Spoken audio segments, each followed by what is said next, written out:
Apa nih opininya? Giliran yang tajam-tajam aja gue yang suruh ngomong. Ya Penting iyalah. itu. Itu pentingnya bos. Jadi apa sikap Tempo, Bang? Ya, jadi Tempo ini memandang bahwa Deddy Mulyadi adalah pemimpin yang populis. Ya, dia sadar betul dengan penggunaan medsos dan dengan medsos itu pula dia menjadi sangat populer, ya kan? Populis dan populer. Nah, tapi kita harus lihat bahwa pemimpin yang populis itu biasanya cenderung mengambil keputusan dengan cepat dan dia tidak melihat akar masalahnya apa. Nah, kalau kemudian kita melihat apa yang dilakukan oleh Deddy, ya satu dia membawa militerisme, ya kan, dengan memasukkan anak-anak yang dianggap nakal ke barak militer, gitu. Dan sementara akar masalahnya kan bukan di situ, gitu loh. Itu hanya ingin mencari sesuatu yang cepat. Solusinya hanya temporer, tidak kemudian dalam jangka panjang. Coba kita lihat angka kemiskinan seperti apa, coba kita lihat pengangguran bagaimana, terus kasus narkoba seperti apa, dan juga ada banyak cara lain sebenarnya bisa digunakan oleh Deddy. Misalnya, ya katakanlah membawa psikolog, menghadirkan psikolog di dalam dunia pendidikan itu sendiri dan lain-lain. Nah, ini tentu saja bahaya dari pemimpin populis ini sudah terlihat sebenarnya. Itu Ya dia kan? poin utamanya ya. Yaitu tidak dalam jangka panjang, Ya, gitu. Dan kita sudah pernah mengalaminya. Oke. Ya nih? Ya, Jokowi, Wan. Oke. Kita sudah lihat Jokowi waktu dia mau maju sebagai Pilgub Jakarta, ya maju dalam Pilgub Jakarta, naik SMK, Ya. ya kan? Terus habis itu setelah itu kan kita melihat dia masuk ke gorong-gorong, Ya. gitu. Ya, banyak orang terkesima dengan apa yang dilakukan oleh Jokowi. Nah, ini memang dampak dari kepemimpinan yang populis itu semacam itu, gitu. Dan rasanya sudah cukup ya kita punya pemimpin yang semacam itu. Tapi kita harus melihat pemimpin yang lebih bisa menyelesaikan persoalan dalam jangka panjang. Dan Deddy Mulyadi dia sebaiknya juga menempuh cara semacam itu, yaitu melihat data, membaca data seperti apa, terus kemudian juga mencari solusi jangka panjang, bukan hanya solusi-solusi yang temporer. Ya. Banyak yang akhirnya bertanya, apakah metode ini benar-benar efektif untuk men-tackle akar permasalahan? Saya Verrel Bramasta, anggota DPR RI Komisi 10 dari daerah pemilihan Jabar 7. Saya sepakat bahwa pendidikan karakter adalah fondasi penting untuk membangun generasi muda. Oleh karena itu, saya sangat mengapresiasi upaya pemerintah daerah untuk menerapkan kedisiplinan dan juga akhlak yang mulia untuk pendidikan karakter siswa-siswi yang sedang mengalami masalah perilaku. Namun, dengan hal ini, saya mencermati adanya kekhawatiran dari berbagai pihak, terutama beberapa orang tua yang concern mengenai polemik pro dan kontra terhadap kebijakan tersebut. Apalagi, pendekatan yang digunakan adalah military approach. Banyak yang akhirnya bertanya, apakah metode ini benar-benar efektif untuk men-tackle akar permasalahan? Kita semua perlu melihat hal ini lebih mendalam. Dalam banyak kasus, perilaku menyimpang bagi para anak-anak muda atau remaja ini bukan hanya semata-mata karena soal disiplin yang lemah, tetapi bisa jadi juga ini adalah merupakan manifestasi dari dinamika keluarga, social pressure, ataupun masalah emosional yang belum tertangani. Bila kita hanya mengandalkan physical approach atau pendekatan secara fisik tanpa menyentuh dimensi psikologis dan juga spiritual para remaja ini, saya rasa kita malah akan membentuk karakter anak-anak muda yang keras, bukan yang tangguh. Lalu juga kalau kita lihat dari sisi kebijakan, penting untuk kita ingat bahwa Undang-Undang Sistem Pendidikan Nasional, atau lebih tepatnya Undang-Undang Nomor 20 Tahun 2003, tidak ada dalam undang-undang tersebut yang mengatur atau mengharuskan siswa atau siswi untuk pindah ke barak militer sebagai bentuk edukasi. Sementara itu, kalau kita berkaca kepada Undang-Undang Perlindungan Anak, yaitu Undang-Undang Nomor 35 Tahun 2014, menyatakan bahwa anak yang berhadapan dengan hukum ataupun anak-anak yang menunjukkan perilaku yang menyimpang termasuk dalam kategori anak-anak yang membutuhkan perlindungan khusus yang penanganannya seharusnya melibatkan banyak stakeholders seperti lembaga sosial dan pendidikan, counselor, pihak orang tua, ataupun berbagai stakeholders lainnya dan bukan melalui instansi militer. Sejumlah pemerhati pendidikan juga mengingatkan saya bahwa layaknya seorang dokter, kita perlu terlebih dahulu mendiagnosa akar permasalahan ataupun penyakit dari pasien sebelum mereka menentukan metode untuk mengobatinya. Jangan sampai niat yang baik tidak selaras karena dengan cara yang tidak tepat. Sebagai wakil rakyat dari daerah ini, saya rasa penting untuk kita semua bisa mencermati persoalan ini dengan baik. Tentunya mengenai pendekatan pembinaan yang akan diterapkan. Setiap intervensi terhadap perilaku anak tentu perlu mempertimbangkan interaksi mereka dengan lingkungan sosial secara menyeluruh. Sebagaimana ditekankan dalam HBSE, Human Behavior in Social Environment, artinya pembinaan itu tidak cukup semata-mata hanya menekankan kedisiplinan, tetapi juga harus menyentuh berbagai aspek seperti psikologis, spiritual, emosional, dan juga kultural dalam ekosistem kehidupan seorang anak. Saya juga akan mendorong di Komisi 10 DPR RI untuk lebih memprioritaskan isu ini. Terutama mungkin dengan mengadakan rapat kerja dengan Mendikbudrismen untuk bisa berdiskusi dan berdialog lebih lanjut lagi mengenai model pembinaan semacam ini, komprehensif yang tentunya sesuai tupoksi saya, di tingkat nasional. Kita ingin memastikan bahwa setiap kebijakan yang menyangkut pendidikan dan perlindungan anak itu berjalan sesuai aturan. Tentu selaras dengan nilai-nilai kemanusiaan dan juga prinsip pendidikan yang harus pro dan juga berpihak kepada tumbuh kembang anak bangsa Indonesia. Bagaimana menurut kalian? Silahkan share di kolom komentar di bawah ini.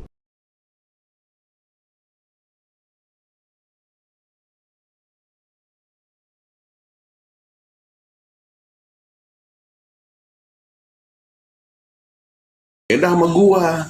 Itu yang bergesekan, makanya mereka ngamuk. Gitu Bang kira-kira. Ya, tapi itu urusan lo lah, gue nggak ikut. Nah, itu kan gua. Lu kan Iya. bawa dari nenek Nyeroro Kidul. Iya, nggak maksudnya begini. Prinsip-prinsip budaya itu ya ini kan dibangun oleh spiritual. Ya, spiritual itu adalah masyarakat leluhur-leluhur dulu itu membangun menciptakan sebuah cerita dan sebagainya. Tujuannya adalah membangun keakraban di masyarakat dan juga ketertiban di masyarakat. Tetapi ini kan kadang-kadang dibentur-benturkan dengan keyakinan. Nah, ini yang menurut saya yang salah paham, salah kaprah. Ya kira gitu begitu. Ya, Bang Luis. Ya, Iya, silakan. dan satu hal bahwa mitos atau legenda yang dibangun oleh leluhur itu bukan sebuah kesalahan.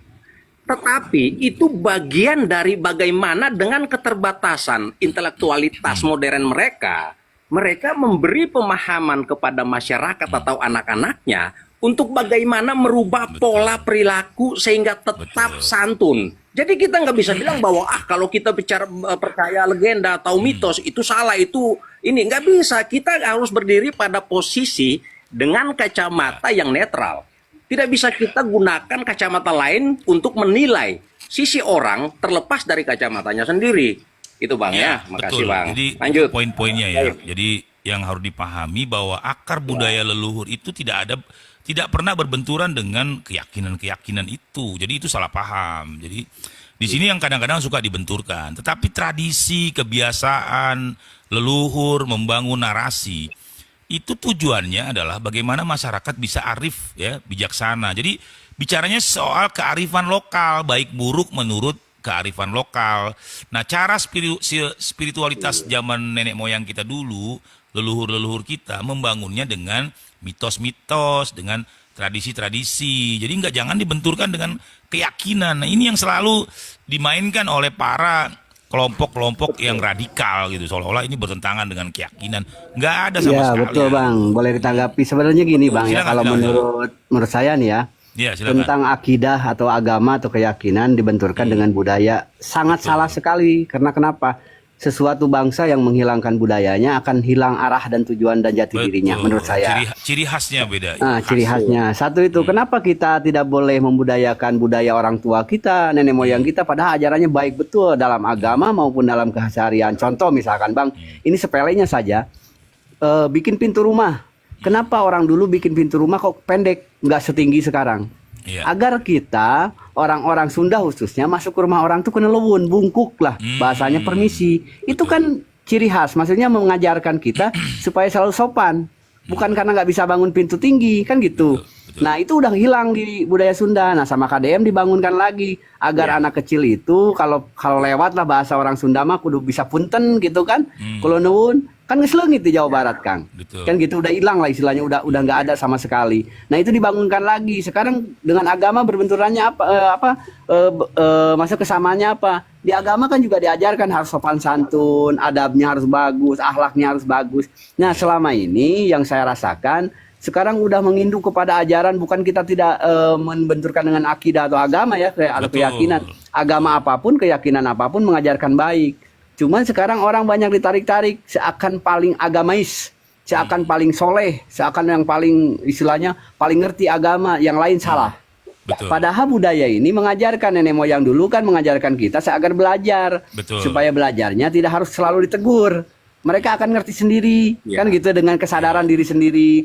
Bangun rumah, pintunya pendek, terus rumah tangganya ada tepasnya, tujuannya apa? Kan ada tungkunya. Itu kan simbol semua. Betul. Yang harus digali untuk kita orang-orang Sunda khususnya, untuk pembelajaran. Nah orang-orang sekarang seakan-akan ini nggak ada di budaya timur. Ngapain kita? Kita kan nginduknya bukan sama timurnya, sama Rasulullah. Rasulullah mengajarkan kebaikan. Ya kan begitu. Rasulullah mengajarkan kesabaran, tauladannya. Kita yang harus ikuti deh Rasulullahnya, jejaknya, sunnahnya. Betul. Bukan kita harus mengikuti budaya timurnya. Tidak semua orang timur juga. Seakan-akan orang timur itu seakan-akan soleh semua gitu. Nah orang Sunda ini seakan-akan durjana semua. Yang nggak ngerti agama. Kan gitu sekarang Ya, tarik-tariknya. betul. Jadi pada akhirnya orang yang awam akhirnya berbenturan. Ya. Berbenturan dengan aturan lah. Kalau aturan nih orang timur bawanya begini, kata orang Arab begini. Karena kita tahunya Arab yang Islam. Padahal mereka nggak tahu kalau di Arab itu ada orang Nasrani juga, orang Yahudi juga. Iya. Yang budayanya mengacak-ngacak kan gitu. Tugasnya Ada yang mengacak. tahu nggak arti sesajen? Kalau Sajen. sajen itu bang kan gini, itu siloka bang. Kalau menurut saya ya, sajen itu silakan. siloka, bukan sajen. Intinya gini. Jadi kalau budaya Sunda yang benar-benar kita belajar Sunda, sajen itu ibarat gini lah. Kita menghormati leluhur. Anggaplah nenek moyang buyut kita kan kalau zaman dulu orang Sunda ada yang mengaji ilmu bahasanya saifi angin. Mengaji ilmu yang namanya ilmu apalah gitu istilahnya ke ini. Nah, sajen itu sebenarnya gini bang, hukum aslinya yang saya tahu. Misalkan abang nih sukanya kopi hitam, kan gitu bahasanya. Ya disuguhin kopi hitamnya, doanya disampaikan, kopinya kita minum. Oh, Kan gitu harusnya. Ya. Kita yang minum, bukan kopi Saya yang dikasih tambahin ke dikit ya. setan. Ya, ya. Maksudnya Ya. doanya yang kita sampaikan. Saya jelaskan dikit biar kalian paham dikit. Nah, jadi Ya. sajen itu sebenarnya sesajen itu dari kata sastra jenda. Ya. Itu sajen itu dari sastra jenda. Jadi sebenarnya itu adalah cerita-cerita tentang kemuliaan, kebaikan, moral ada di sastra jenda. Cuman untuk bicara dengan orang awam, kita tidak bisa pakai bahasa buku, maka dibikinlah simbol. Kang. Setuju simbol. Jadi itu Ya. sebenarnya Simbol ilmu itu, pengetahuan.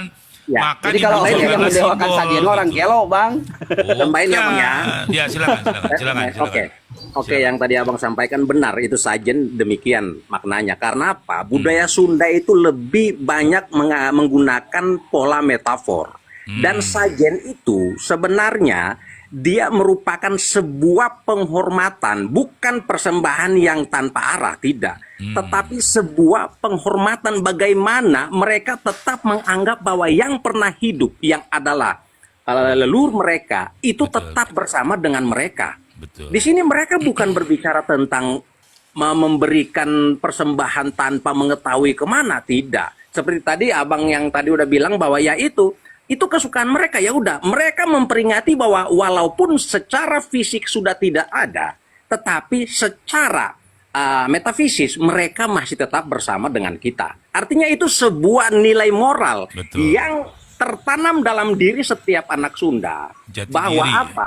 Yang tidak ada bukan berarti tidak ada selamanya, tidak. Tetapi mereka masih tetap ada. Dan dalam transformasi pendidikan formil secara modern, Sunda memiliki prinsip yang sifatnya luhung ilmuna, pengku agamana, jembar budayana. Nah ini kan kalau orang tidak paham, orang akan salah mengartikan. Iya kan Bang? Ya. Kan? Ya, bahkan Bang, makasih, Bang. peradaban Sunda ini diperkirakan sudah ada 20.000 tahun yang lalu, sementara peradaban di wilayah-wilayah lain itu baru sekitar 10.000 tahun. Jadi lebih tua sebenarnya peradaban Sunda ini. Ya. Kalau Anda paham ya. Bahkan Gunung Madang itu diperkirakan sekitar 20.000 tahun. Jadi nilai-nilai luhur bangsa kita itu sudah luar biasa. Ya, bukan berarti kita menolak nilai-nilai dari luar. Ya, nilai-nilai dari luar itu adalah kebudayaan yang dari luar itu yang tidak kadang-kadang bersinggungan dengan kebudayaan nenek moyang kita gitu. Jadi nggak ada persoalan dengan akidah. Ini kadang-kadang kan suka ditarik-tarik soal akidah. Nggak nyambung itu Bang. namanya. Ya silakan. Saya nambahin Bang, saya nambahin. Ya, Ini silakan. nggak kebayang kita ngobrolin ini zamannya masih Petamburan masih berjaya. Nggak mungkin ini bisa kayak gini, lancar jaya kayak gini. Aduh, nggak. Nah, ini- Udah gue kalau gitu. Saya lanjutin lagi. Lanjut, kalau itu silakan urusannya sama Bung Sincan ya. Iya. Kita nggak ikut Iya. kalau udah bicara Ya. sektarian. Silakan Bung Sincan. Loh ini kita kan bicara fakta, nggak Iya silakan, dibungkus-bungkus. itu kan narasi yang Sebenarnya, bangun. Silakan. sebenarnya keluhuran budi, keluhuran leluhur bangsa itu ya tidak hanya ini.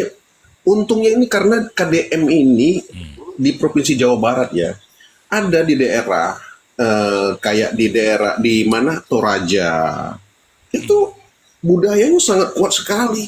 Iya. Bahkan ya satu rumah itu bisa aja anak-anaknya itu agamanya beda-beda, tapi mereka kuat dengan budayanya. Mereka bisa iuran, bikin tongkonan.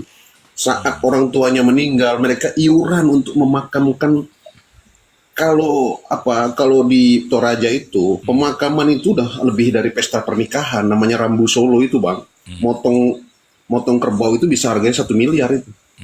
Dan itu anak-anaknya itu bisa sama-sama itu gotong royong. Padahal ada yang agamanya Katolik, ada agama Kristen, ada agamanya Islam, ada agama yang lain lah. Tapi mereka tetap menghormati budaya leluhurnya. Kebetulan lokasinya jauh dari pusat, makanya tidak tersorot. Makanya tapi sampai hari ini budaya-budaya seperti itu masih ada. Kalau datang ke Toraja masih ada orang ngubur di dalam batu, masih ada anak kecil dikuburin di pohon, ya kekayaan budaya daerah. Nah, adanya Kang KDM ini salah satu pendobrak yang tadinya kita di penjara tirani keyakinan tadi. Di penjara tirani keyakinan, pokoknya harus ikut yang sana. Ya, sekarang Kang KDM membuktikan bisa mendobrak. Bayangkan kemarin mau bicara nenek moyang kita sendiri, kita bisa dianggap kafir loh.